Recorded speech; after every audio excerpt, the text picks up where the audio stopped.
আপনারা কি জানেন যে খড় ছাতু খড় ছাড়া এইরকম কার্টুন দিয়েও চাষ করা যেতে পারে? তো আসুন কিভাবে চাষ করা হয় জেনে নেব। প্রথমে কার্টুন থেকে সেলো টেপগুলোকে বার করে নেওয়ার পর এগুলাকে জল দিয়ে ভিজিয়ে নিতে হবে কাছাকাছি 7 থেকে 8 ঘন্টা। ভালোভাবে ডুবে থাকবে। 7 থেকে 8 ঘন্টা ভিজে যাওয়ার পর এটাকে বার করে নিতে হবে।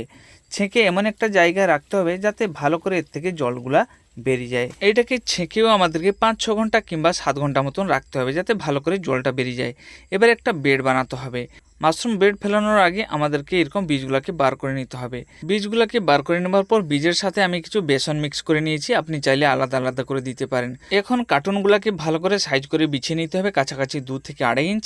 তার উপরে বীজগুলোকে দিয়ে আবার তার উপরে কার্টুন বিছিয়ে নিতে হবে। এরকম করে আমাদেরকে 4টা-5টা লেয়ার দিতে হবে। লাস্টে আমাদেরকে এরকম একটা সাদা পেপার দিয়ে ঢাকা দিয়ে রেখে দিতে হবে 7 দিনের জন্য। 7 দিনের পর থেকে পেপারটা প্রতিদিন আমাদেরকে 4-5 ঘন্টা করে খুলতে হবে। দেখুন কত সুন্দর মাইসিলান হয়েছে। আবার এর উপর পেপারটা ঢাকা দিতে হবে যতক্ষণ মাশরুম না হয়ে যায়। প্রতিদিন এরকম করতে হবে। এরকম পেপারটা ঢাকা দিবেন, দেখবেন 17 থেকে 18 দিনের পর থেকে এতে মাশরুম হতে শুরু করবে।